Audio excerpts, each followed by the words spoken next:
Live pictures of Columbia University at 7:47. It's getting dark, and there are hundreds of NYPD's riot police, their strategic response group that is marching and on the move there. Whether or not they actually go into the campus or not, we will all have to wait and find out.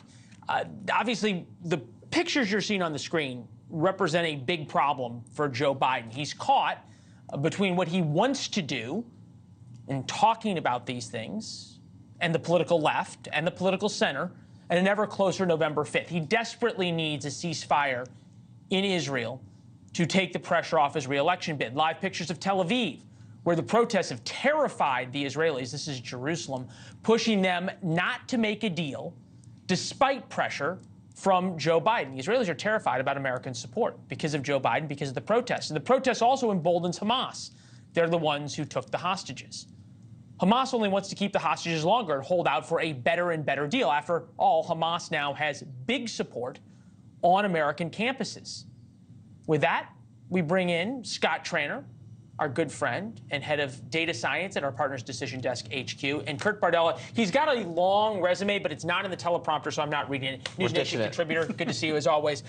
Just in the past hour or so, Kurt, word from CBS News reporting that President Biden will offer asylum, citizenship path, on and on and on, to some Gazans to be resettled here in the United States. Does that help him enough with the left to offset how much it will anger the center or scare them? No. I mean here's the reality.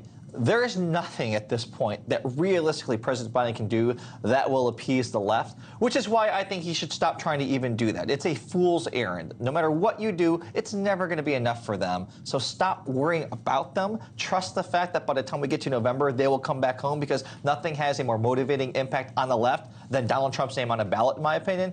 Just do what makes the most sense. Move back to the middle here, because right now there are a ton of parents watching these shows that are watching what's happening on these campuses, and he's going to lose them all if their kids' graduations get derailed.